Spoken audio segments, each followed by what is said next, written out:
Hello everyone, good evening. আমি বাবলি আর আমাদের channel SB Sweden ডায়েরিতে আপনাদের সবাইকে স্বাগত। এখন বাজে সন্ধ্যাবেলা 6টা আর আজকে শুক্রবার। আমরা সবাই মিলে বেরিয়ে পড়েছি ঘুরতে যেতে। আজকে আমরা এখন আমাদের বাড়ি থেকে প্রায় 300 কিলোমিটার এখন আমরা গাড়ি চালিয়ে একটা জায়গায় ঘুরতে যাব। কালকে সারাদিন থাকবো, রোববার দিন আবার ফিরে আসবো। আর আজকে কিন্তু হ্যালোইন সেলিব্রেট হচ্ছে স্টকহোমে। স্টকহোম না, মানে সব দেশেই হচ্ছে। তাই এই দেশে কিন্তু এখন অনেক জ্যান্ত ভূতের দেখা পেতে পারি। পাওয়া যাচ্ছে। সন্ধ্যাবেলা থেকে কতগুলো বাচ্চা এসেছিল চকলেট দিতে, বিভিন্ন রকম সেজে। আমি তো সব গোছাগাছি করতে ব্যস্ত ছিলাম। সুমনকে দেখলাম প্রচুর বাচ্চাকে চকলেট বের করে দিচ্ছে তাদেরকে। তো ভূতেদের বেশ আনাগোনা চলছে। আর এখন আমরা রাত্রেবেলা 3 ভূতে মিলে এই গাড়িতে যাচ্ছি একটা জায়গায়। আমার বন্ধুরা যাচ্ছে অন্য গাড়িতে, সব একসাথে জড়ো হবো। পুরো ভিডিওটা দেখতে থাকুন, দারুণ মজা হবে। বাবা এক্সাইটেড? so excited. আচ্ছা, বেশ ঠান্ডা, হ্যাঁ দেখতে বুঝতেই পারছেন। বেশ সোয়েটার টোয়েটার পরে নিয়েছি মোটা। তো এখন যাওয়া যাক। বাবলি তো অনেকক্ষণ ধরে ভাবছি যে নর্দার্ন লাইটস দেখা যাচ্ছে কিনা, কারণ যেখানে সামনেতে প্রচুর ভ্যালি ছিল না, ওই জন্য ভাবছিলাম। আর ক্যামেরায় একটুখানি কেমন লাগছিল, কিন্তু আমাদের কপাল প্রসন্ন নয় আজকে, নর্দার্ন লাইটস এরকমভাবে দেখা যাচ্ছে না। স্টকহোম শহর ছেড়ে প্রায় 180 কিলোমিটার গাড়ি চালিয়ে চলে এসেছি কিন্তু। আর এখানে এসে এখন একটু খাওয়া দাওয়া করবো, মানে রাতের ডিনার সেটা করবো। করে তারপরে আরও মনে হয় আমাদের 150 কিলোমিটার মতো বাকি আছে, মানে যেতে যেতে রাত্রি হয়ে যাবে আজকে। এখন একটুখানি ডিনার করব। আর এই দোকানটা হচ্ছে আমাদের সব থেকে ফেভারিট দোকান এখানকার, ওরেব্রো শহরে। তো এইখানে আসলে আমরা এই দোকানটা খেতে মানে স্বাচ্ছন্দ্য বোধ করি, তাই এখন এখানেই খাবো। বলো, খেয়ে দেখে কেমন হয়েছে।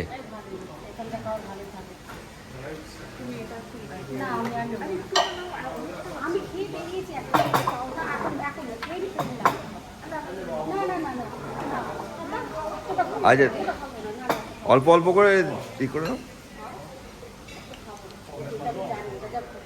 বাবাই, মোমো কেমন? খেয়েছে প্যাড থাই।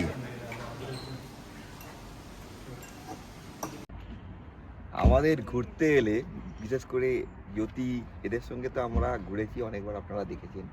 আমার হচ্ছে স্পেশাল জ্যোতি চা বা কফি। কোনো সময় চা আসে, কোনো সময় কফি আসে ফ্লাস্কে করে। এটা কিন্তু মাস্ট, এটা স্পেশাল। আজকে ঝালমুড়িটা মিস করছি। যদি না ঝালমুড়ি হবে, কালকে হবে, মানে গাড়িতে থাকে তো সেটা মিস করছি। রাত্রেবেলা বেরিয়েছো 6টায়, আবার মুড়ি খাবে কি? তো যাই হোক, এগুলো কিন্তু মাস্ট থাকেই। যাই হোক, এখন চা কফি খেয়ে আমাদের লাস্ট যাওয়ার যেটুকু বাকি আছে সেটুকু কমপ্লিট করে দেব। অল্প দিয়েছিস তো? এই যেটা আমার কফি চলে এসছে।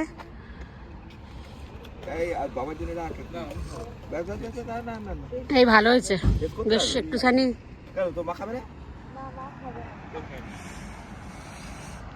এখন কটা বাজে? প্রায় 9টা বাজে।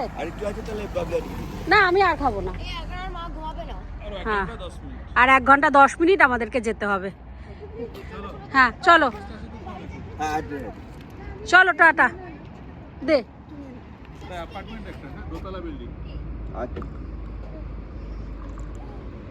থ্যাংক ইউ জ্যোতি, কবিটা ভালো বানিয়েছো। এখন বাজে রাত্রেবেলা 9:30, কিন্তু বাইরের পরিবেশ দেখেছেন? বোঝা যাচ্ছে যে লোকজন এখানে থাকে। আমরা কিন্তু আরো জঙ্গলের ভিতরে আস্তে আস্তে ঢুকে যাচ্ছি। এখনো 36 কিলোমিটার আমাদের যেতে হবে, কিন্তু সামনের রাস্তার অবস্থা এইরকম। তাও লাইট আছে হালকা, এটা একটা ভালো লাগছে। লাইট আছে কারণ আমরা গ্রামের মধ্যে দিয়ে যাচ্ছি। একটু পরেতেই যখন এই গ্রামটা শেষ হয়ে যাবে, আবার তখন পুরো অন্ধকার। আর চারদিকে কিন্তু কোনো গাড়ি নেই। হ্যাঁ, ওটা স্কুল, গ্রামের স্কুল। চারদিকে কোনো গাড়ি নেই, উল্টো দিকেও নেই। আর আমার আগে সামনে তো অংশুমানদের গাড়ি যাচ্ছে, আমার বন্ধুদের। পেছনে কোনো গাড়ি নেই, এবং আমি অনেকটা আগে থেকে খেয়াল করছিলাম, বেশ কোনো গাড়ি নেই। শীতকালে এখানে লোক কি করে যখন অত স্নো পড়ে? দূরে কোনো টিম করে একটা দুটো বাড়ি দেখা যাচ্ছে। মানে এই যে লাইটটুকু দেখলাম, এখানে একটা স্কুল, একটু সেন্ট্রাম মতো আছে, সেই জন্য একটু লাইট ছিল। তারপরে আবার সেই অন্ধকার। এই তো অন্ধকারে চলেই এসেছি বলতে। সেটাই বললাম, মানে ওইটুকু জায়গাতে একটু লাইট পেলাম। আর বুঝু তো পিছনে একদম নিদ্রা নিয়ে নিয়েছে। খেয়ে দিয়ে উঠে ঘুমিয়ে পড়েছে। এখন বাজে 10:20, আমরা এসে পৌঁছলাম। খাওয়া দাওয়া তো করেই এসেছি, এবার ঘুমিয়ে পড়বো, একটু আড্ডা মারবো, তারপরে কাল সকালবেলা এই ছোট্ট গ্রামটা একটু ঘুরে দেখবো। এখানে একটা ন্যাশনাল পার্ক আছে, সেখানে একটু ফল দেখতে যাবো। উপরে ঘরগুলো কিরকম দিয়েছে একটু দেখে নিই। কি হয়েছে? এটা রুম খুঁজে পেয়েছি। এখানে ব্যালকনি, এখানে ছোট্ট টয়লেট, নিচেও একটা টয়লেট আছে, বড় টয়লেট, এখানে ছোট টয়লেট আছে। এখানে খুব মস্ত বেড আছে একটা। এই হচ্ছে কিচেন। কিচেনে সবকিছু আছে, কিচেনটা পুরনো কিচেন। আসলে দুটো বেডরুমে পেয়েছি। হ্যাঁ, হয়ে যাবে। এখানে একটা এত বড় সোফা দিয়েছে রে, বেশ বসে আমাদের আড্ডা মারা যাবে। বেশ একটা পুরনো পুরনো আমেজ আছে বাড়িটার মধ্যে। লাইট কই এখানে? ওই যে এই যে এটা থেকে একদম সামনে রোড দেখা যাচ্ছে। মম, ইচ পার্সনের একটা বেড হয়ে যাবে তো? হ্যাঁ, টেবিল চেয়ারটা দেখ। হ্যাঁ, আমি দেখেছি তো এইগুলো সবসময়। এটা আমি সুইডেন থাকি, সুইডেন হিস্টরি পড়ি। এরকম নর্মাল। এদিকে একটা, আচ্ছা এটা কিচেন তো, রুম আরেকটা কোথায় আছে? রুমের ভিতরে দুটো, এইখানে রুম আছে। দুটো রুম আছে ওর ভিতরে। ও এইখানে দেখো, একটা, তারপরে এর ভিতরে একটা room বাবা, আছে। এ তো পুরো লকারের। দেখো দুটো রুম আছে, একটা দুটো। এইখানে আরেকটা রুম আছে, বাহ। হ্যাঁ বাবা, দারুণ ব্যাপার। ভিতরে আমি এটা করতে পারি। দেখো মামা, হ্যাঁ হ্যাঁ মনে আছে গোলাতে গেছিলাম? হ্যাঁ, তুই এগুলো আমি করেছিস এটা না? করতে পারি, এটা করতে পারি, এটা সেম জিনিস, এই দুটো। ঠিক আছে, চল এখন আমরা শুয়ে পড়ি। আরে একটুখানি রুম ঠিক পাচ্ছে না। Good morning. এই যে সকালবেলা আমাদের জানলা দিয়ে বাইরেটা এরকম দেখা যাচ্ছে, আর এখানেতে আমাদের তিনজন বসে গেছে পরোটা ভাজতে, আর তার সঙ্গে বাড়ি থেকে আনা হয়েছে ডিমের কারি, তাই তো? ডিম কারি আর পরোটা, সকালবেলার ব্রেকফাস্ট খেয়ে দিয়ে আমরা ঘুরতে বেরোবো। এই যে জ্যোতি, গুড মর্নিং। কি দেখছো? ভালো করে অনুবীক্ষণ যে ডিমটা গরম হচ্ছে। আচ্ছা, ডিম হাফ করে কেটে ভেজে রান্না কতক্ষণ দিয়েছিল? দিলাম, তারপরে দেখলাম একটু নেকা হচ্ছে, বের করে দিলাম। মানে 1 মিনিটও না। এই যে এসে গেছি, চলো রেডি। একদম রেডি। এখন আমাদের একটা হাইকিং ট্রেলে আমরা যাব, দেখি কত কিলোমিটার হাঁটতে পারি। 2 বেশি কিলোমিটার, হাঁটবো না। 4 কিলোমিটার এরকম আছে। হ্যাঁ, কিন্তু সৌন্দর্যটা দেখতে গেলে পাতা ঝরার একটু তো হাঁটাহাঁটি করতে আচ্ছা, পুচকেগুলোকে ডাকো। আর এখানে দেখুন কি সুন্দর একটা ডাইনিং হল করা, কাচের একদম।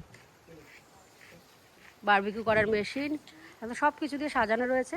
কিন্তু আমরা ঠান্ডার জন্য আর বাইরে আসছি না, উপরেই রুমের মধ্যে যেটা কিচেন আছে সেখানেও ডাইনিং টেবিল আছে, সেখানেই আমরা ব্রেকফাস্ট করলাম, ডিনারও করলাম।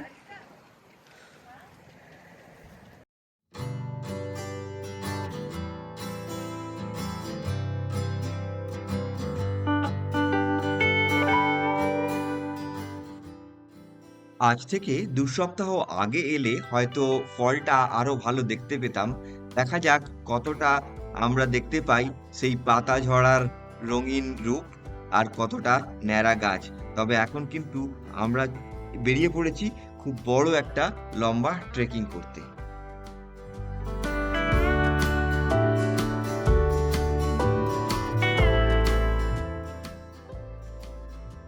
গত 3 দিন ধরে খুব বৃষ্টি হচ্ছিল, তবে আজকে আমাদের ভাগ্য সহায়, বৃষ্টি কিন্তু কাল থেকেই আর সেরকম ভাবে হচ্ছে না। বৃষ্টি হলে কিন্তু এই যে ট্রেকিং আমরা করতে যাচ্ছি এটা করতে পারতাম না।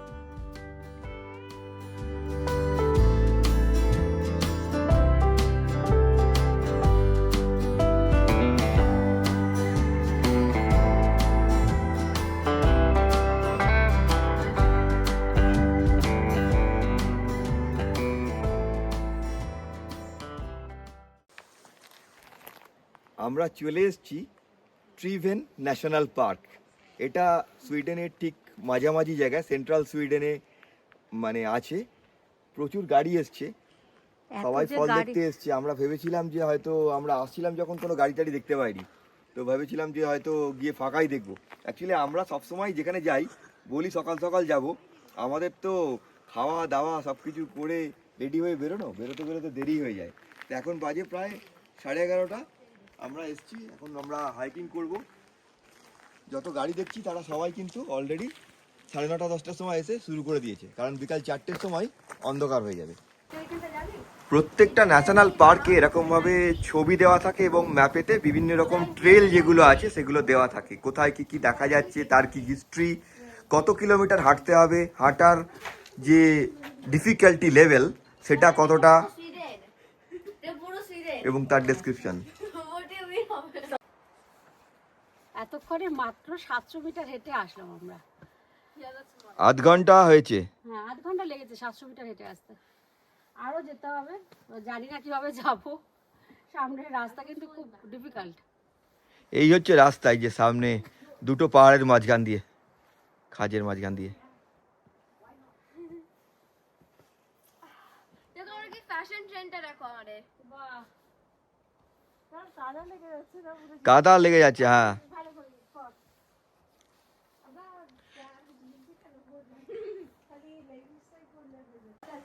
এই যে স্টিনশালেন লেখা রয়েছে এটাই হচ্ছে আমাদের গন্তব্য, আর এই হচ্ছে রাস্তা। এখন বাবলি এই গলি দিয়ে কোন রকম ভাবে নামার চেষ্টা করছে। অলরেডি দুটো ছোট নেমে গেছে। হাই আন্টি কে তুমি বলতে একটু পড়ে যাই না, আমরা সবাই চলে যাব। হ্যাঁ, সে তো যাব। না না নামো না, নামো না? না কেন? ফটো নিলাম তো। না না, নেবে নেবে, নিজের চোখে দেখাটা একটা অন্যরকম না। হ্যাঁ, দেখি এইটা এত, এটাই। ও বাবা, এর জন্য এত নিচে নামা? না রে, এখানেতে কিন্তু এটার জন্য বলেছিল যে আমাদেরকে আরো অনেকটা হাঁটতে হবে, আমরা এখানেতে এসে ছবি নিলাম। না ওদেরকে এটাই হচ্ছে স্যার, নো মোর অ্যারোস। এই যে এত দূর এসেছি, এরপরেতে এসে দেখলাম এখানে একটা নোটবুক আর পেন রাখা আছে। লেখ তোদের যা ফিলিংস হলো।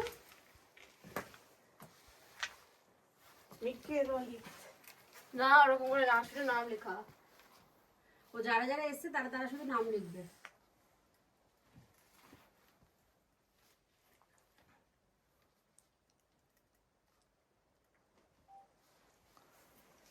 ও তোমাদেরও নাম লিখে দিয়েছে, আর নিজের নাম লিখেছে সামাঙ্গিনী।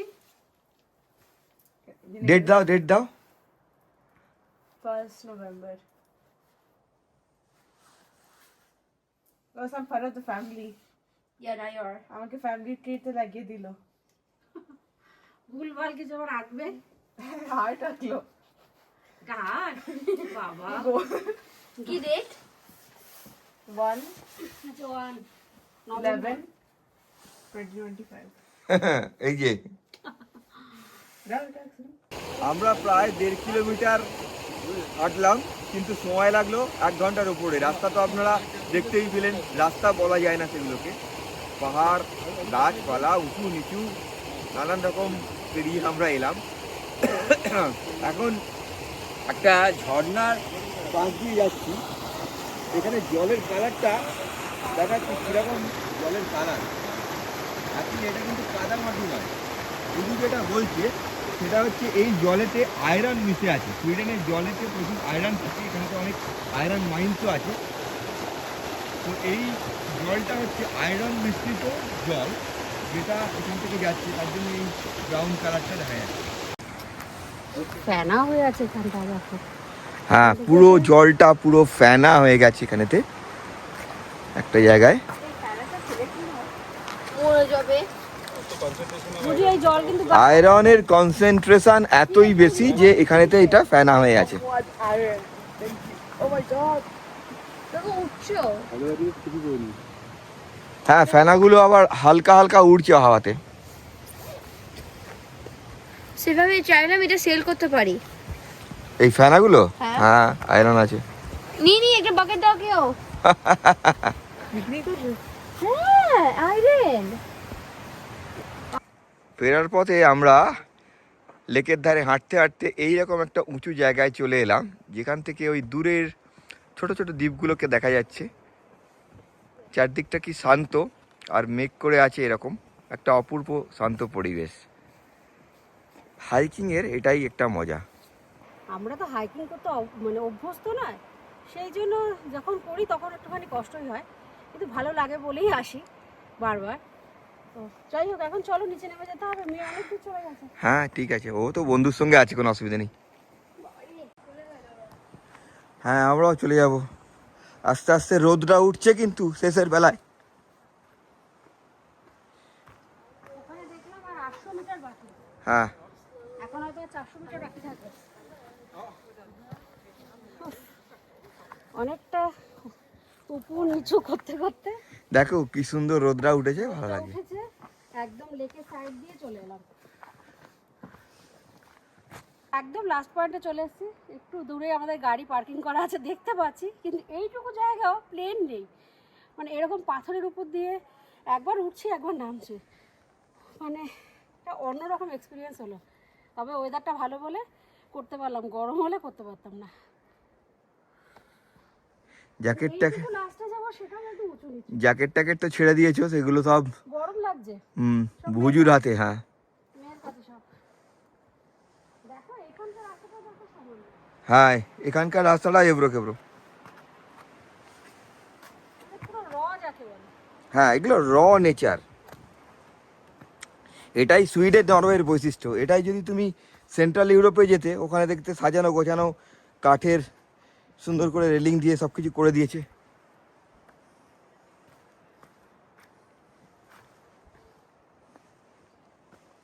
বাজে বিকালবেলা 3:30, আমরা হাইকিং শেষ করে আবার ফিরে যাচ্ছি যেখানেতে আমরা ঘর নিয়েছি সেখানেতে। যাওয়ার সময় আমরা এই চার্চটায় এলাম, গ্রামের মধ্যে চার্চ। যখন আমরা হাইকিং করতে গিয়েছিলাম তখন দেখে গিয়েছিলাম ফেরার সময় আসবো ভেবে। হ্যালোউইনের সময় কিন্তু সুইডেন বা এই নর্ডিক্সের একটা অন্যরকম তাৎপর্য আছে। এখানে যত সমাধি আছে, সিমেট্রি আছে, সেখানে কিন্তু মানুষজন তাদের প্রিয়জনদেরকে ফুল দিয়ে, মোমবাতি দিয়ে, আমাদের ওখানেতে যেরকম অনেক সময় মহালয়ে আমরা তর্পণ করি, তার সঙ্গে আমরা এইটা মেলাতে পারি। তারা শ্রদ্ধা নিবেদন করেন, এটা একটা অন্যরকম তাৎপর্য। আর আজকে হ্যালোউইনের রবিবার, দেখুন চারদিকে কিরকম সমাধিগুলোতে সবাই মোমবাতি দিয়ে, ফুল দিয়ে সাজিয়ে দিয়েছে, খুব সুন্দর লাগছে। আর ওই দূরের গাছগুলো সব কিন্তু পাতা পড়ে গেছে। আমরা হয়তো ফলের সময় আগের সপ্তাহে এলে আরও ভালো করে ফল দেখতে পেতাম, এখন সব পাতা পড়ে গেছে, তাই ন্যাড়া গাছগুলোই দেখতে পাচ্ছি।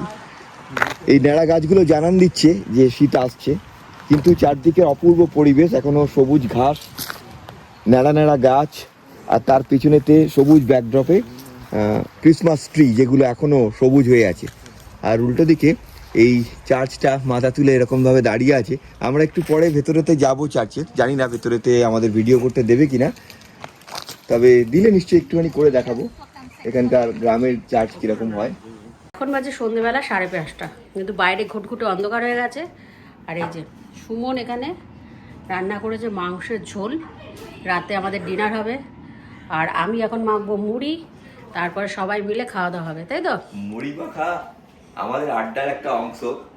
যখনই আমরা পিকনিকে আসি মুড়ি মাখা তো হবেই। আর বাবলি ওদিকে মাংসটা টেস্ট করছে। আরে এই যে আমি একটুখানি মাংস পেয়েছি টেস্ট করার জন্য, যে ঠিকঠাক রান্না হয়েছে কিনা।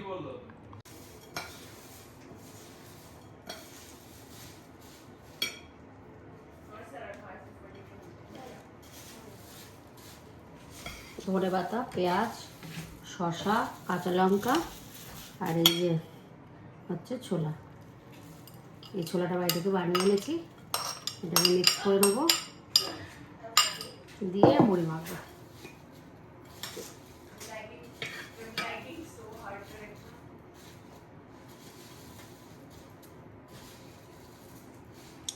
সরষের তেল আনা হয়নি? সব আনা আছে, বাহ দারুণ।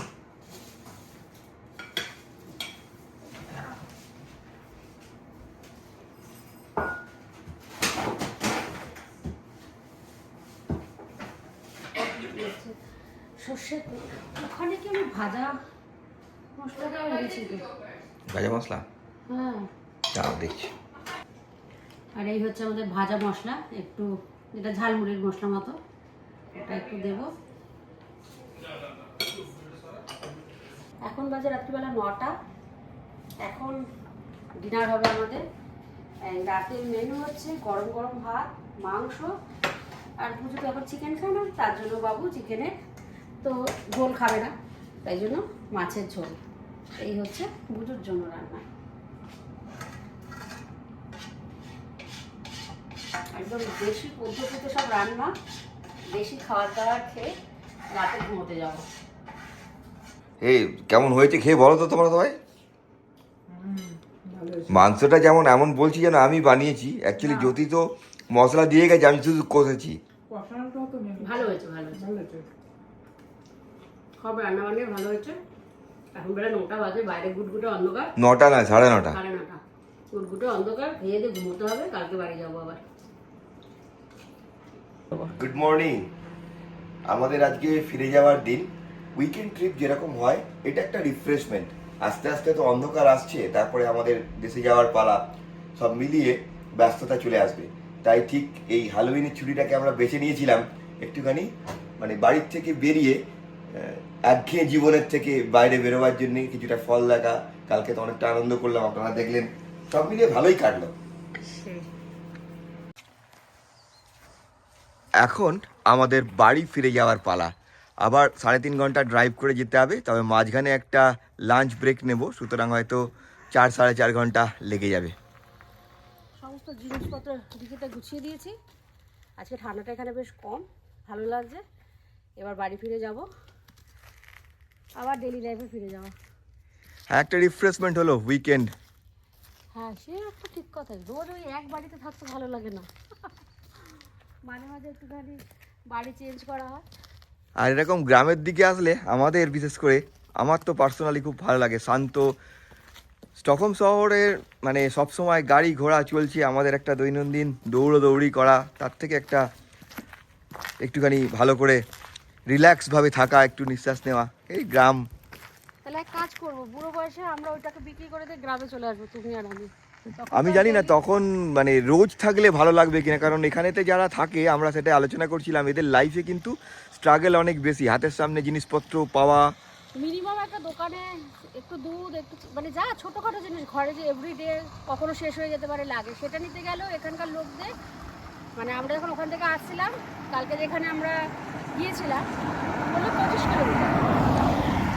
আমরা যেখানে রয়েছি সেটা মোটামুটি একটুখানি ওই গ্রামের মধ্যে, যে জায়গায় অনেক বাড়ি থাকে, দোকান থাকে, সেরকম একটা জায়গা। সেখানেতেও বিকাল 5টার সময় এই দোকানটা বন্ধ হয়ে গিয়েছিল। কালকে বিকাল 5টায় গেছি, দোকানটা বন্ধ। একটা দুধ আনতে আমাদেরকে 18 কিলোমিটার ড্রাইভ করে রাত্রেবেলা যেতে হয়েছে। মানে চা খাবো, একটু দুধ আনবো, সেটাও এরকম করতে। তো এই দোকানটা আছে, তাও সব কিছু যে পাওয়া যায় তা না, অল্প কিছু। মানে দূরে যেতে গেলে, এখান থেকে বড় কোথাও যেতে গেলে ইকার সেটা 18 কিলোমিটার। আর সুমন আসার সময় বলছিল তার মধ্যে মানে 15 কিলোমিটারই লাইট ছিল না, অন্ধকার রাস্তা। একদম ঘুটঘুটে অন্ধকার রাস্তার ভেতর দিয়ে 15 কিলোমিটার, তারপরে 3 কিলোমিটার ওটা হচ্ছে একটা ছোটোখাটো, একটু এর থেকে বড় গ্রাম বলতে পারি। দুটো দিন ছুটি কাটিয়ে এবার বাড়ি ফিরে যাওয়ার পালা। দুটো দিন বাড়ির বাইরে একটু অন্য জায়গায় রাত কাটানো বেশ ভালোই লাগলো। আপনারা সবাই জানেন সুইডেনের লোক সংখ্যা অনেক কম, আর এই গ্রামগুলোতে আসলে আরো বোঝা যায় চারপাশে কোনো লোকজন দেখতে পাওয়া যায় না। ছোট্ট ছোট্ট লাল লাল বাড়ি, তার মধ্যে অল্প কিছু মানুষের বসবাস। রাস্তায় বেরোলে কখনো দেখা যায় কোনো মানুষ তার পোষ্যকে নিয়ে ঘুরে বেড়াচ্ছে, আবার কোনো মানুষ একটু বডি চর্চা করছে। সুইডেন দেশের লোক সংখ্যা এতই কম, এই গ্রামগুলোতে আসলে মানে কয়েকটা বাড়ি ছোট ছোট, তারপরেই কিন্তু ধুধু করছে ফাঁকা মাঠ। এখন আমরা বাড়ি ফিরে যাব, প্রায় 300 কিলোমিটার গাড়ি চালিয়ে আমাদের যেতে হবে। আবার সেই রেগুলার যে লাইফ, স্কুল, অফিস, বাড়ির কাজ, সমস্ত কিছুর মধ্যে দিয়ে আমাদের দিন যাবে। এই গ্রামগুলোতে আসলে একটা অন্যরকম এক্সপিরিয়েন্স হয়। যতবার আসি ততবারই জানি মনে হয় খুব ভালো লাগলো। প্রত্যেকটা গ্রামের ডিফারেন্ট ডিফারেন্ট সৌন্দর্য উপভোগ করি। এবার বাড়ি ফিরে যাচ্ছি, আর চারিদিকে অটোমের কালার তো দেখতেই পাচ্ছেন, কিরকম গাছগুলো কালারিং হয়ে আছে, কিছু গাছে পাতা ঝরে পড়েছে। আমার তো এটা দেখার জন্যই এখানে আসা। যাই হোক, এবার বাড়ি ফিরে যাবো। সবাই ভালো থাকবে, আবার নতুন ব্লগে আপনাদের সাথে দেখা হবে।